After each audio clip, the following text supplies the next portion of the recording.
Welcome Inklings to all new first issues, the weekly #1 comic review show. These are the polls from May 11th, 2016. And yes, I'm aware that this is 2 days later than I usually have this up, which really does throw off my groove. But if you want to know what I do for my day job, check out Nephilim Max Picks on Facebook. Anyways, we don't have that many comics to get through today, so let's hop right into it with Valiant Comics 4001 AD Exo Manowar #1, written by Robert Venditti, art by Clayton Henry, and colors by Brian Reber, with Andrew Dahlhaus. If you could see my face right now. Right, so the plot is that in the 22nd century, the nations of the world use fragments of the Exo Manowar armor to forge giant mechs to fight Father and New Japan. However, all but one are launched into the fray. The United States mech is breached by a light-based assassin, meaning it never leaves the hangar. The pilot is killed and so is everyone else, so in the next 2,000 years, it's allowed to rust, hidden away from the rest of the world. That is, until in 4001, where Rai treks to find it and use it as a weapon against New Japan, as seen in last week's first issue of the 4001 AD miniseries. So as a companion piece to the main event, this was awesome. This is my personal favorite sort of tie-in to big events. While I know there's going to be the, but who was even asking for a backstory to the old busted hotness from that issue? And it's true that this wasn't a necessity, but it was a great insight towards both the what did Earth try to do to stop Father and but what about the other Valiant characters? It's a great piece that even without knowing the Exo Manowar bit, tying in well to the main story and even standing alone on a solid short piece that I could probably read some symbolism into, but it's a light week, so let's end this review with making a joke about how the reason the mech bay doors didn't open was because of American ingenuity. But anyways, next we have IDW's Satellite Falling #1, written by Steve Horton, art by Stephen Thompson, with colors by Lisa Jackson. That was actually pretty good.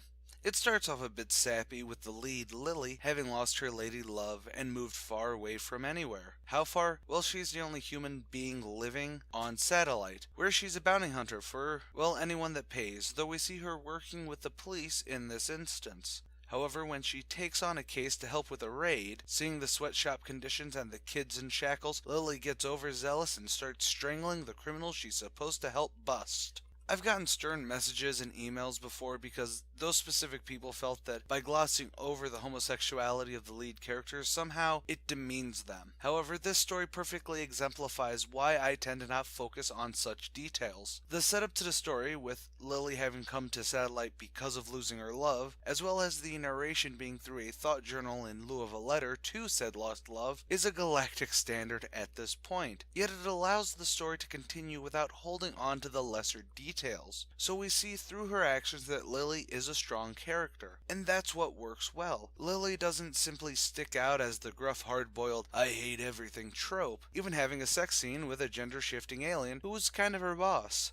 Even the snap towards the end shows the emotion in Lily that a lesser writer would have wanted to spell out rather than having as a crux to the story going forth. And the art is simply great for a sci-fi piece. While none of the aliens come off as too outlandish, they feel organic to the backdrop, and even the holograms that Lily used for her undercover work set up the human framework for all the species inherently well. Similarly, the colors complement the art and the world, giving it that extra oomph to make both the sci-fi elements and the characters pop. So a strong first issue, and one I'm looking forward to following.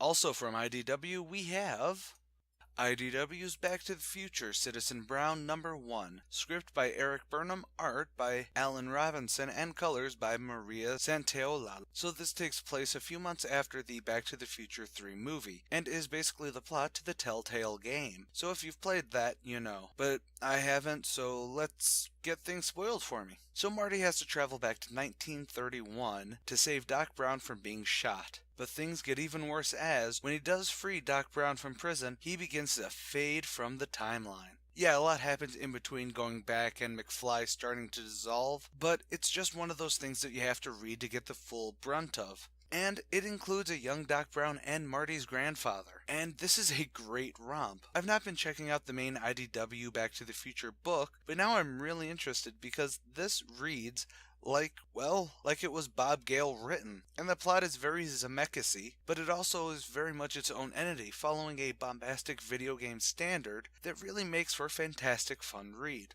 Plus, Prohibition is always a fun time to play with from the future. So, most definitely read if you're not opposed to the films. Now, I'm not the biggest fan of the films myself, but I enjoyed them for what they were, so I'm sure you'll enjoy this for what it is. Then we get to Titan Comics Penny Dreadful #1, written by Chris D. Wilson-Cairns and illustrated by Louis D. Martinez. A woman by the name of Vanessa is visited by Mina Harker, who begs for aid against her master. Vanessa goes to the one man she can, Mina's father. They then travel to Mina's home, but are set upon by wolves in England. Their carriage flips, but they fend off the wolves and are able to get to her house. But she's not there. Instead, there's a mongrel vampire, and they do their best to fend it off. Yet 3 men bust in with Henry repeaters and blast the vampire into the flames. Those men, at least one of them, is Jonathan Harker himself, now a man battling against Mina's dark master. Penny Dreadful is a series that I've heard nothing but good things about, yet I've never given myself the time to take a gander at the show. And I'm starting to think that that's to my detriment. I mean, if the caliber of storytelling here is any indication, I'm missing a hell of a gathering of public domain characters. While this does focus on Bram Stoker's Dracula and subsequent characters, it works the best it can to actively make me interested in this particular story and the franchise as a whole. And that also has to go towards DeMartini's art, which has this very gothic color scheme and air which keeps a minimal yet poignant art direction that is very reminiscent of 30 Days of Night, which to me is great. So this is a great read that I think everyone who's even remotely interested in the Dracula mythos, or just any story playing around with public domain characters, makes it totally worth it. And I'll be upgrading to Hulu Plus Stars thing soon, so I can finally hopefully give this show a watch. Then we dial it in with American Mythology Stargate Atlantis Back to Pegasus #1, written by Mark L. Haynes and J.C. Vaughn, art by Greg LaRocque, and colors by Gene Jimenez. We finally get a continuation of the original Stargate Atlantis show. However, it seems that we get less of a wrap-up with the ending and more a glossing over to get to the new story about past evil from an alternate reality coming through, but the team, as is the case, gets trapped off-world with no hopes of escape. Dun dun dun! Now, to say that I'm a huge Stargate nerd, well, that's an understatement, and Atlantis was one of my favorite series throughout. Granted, SG-1 may be where I personally had the longest relationship with, Atlantis was still the point A to point B best show for me personally. While I would like to have had this maybe deal more with the now we're on Earth, let's deal with that, rather than the months later hand wave to return to a somewhat familiar premise to the show, it works well to get back into the status quo of the show, at least in doing what it does. So, I know that this is quick, but for all you fans of Stargate Atlantis out there, our prayers have been answered by American Mythology. And for all you who aren't fans, go and watch the show to become fans. Simple as that. And that's all for this week. I know it was a light week and I know I am 2 days late, but sadly the day job has to come first. But if you like what I have to say, then give this video a thumbs up and a share. If you agree or disagree, then leave a comment below. Don't forget to follow me on Twitter and like the Facebook page for random thoughts and panels from comics that I share around far more than I should. Links to each are in the description. And starting next week, first issues will be available on Badly Productions' official website. So let's hope this week is a doozy when it comes to that. I'm the Archivist, and stay gold, Inklings.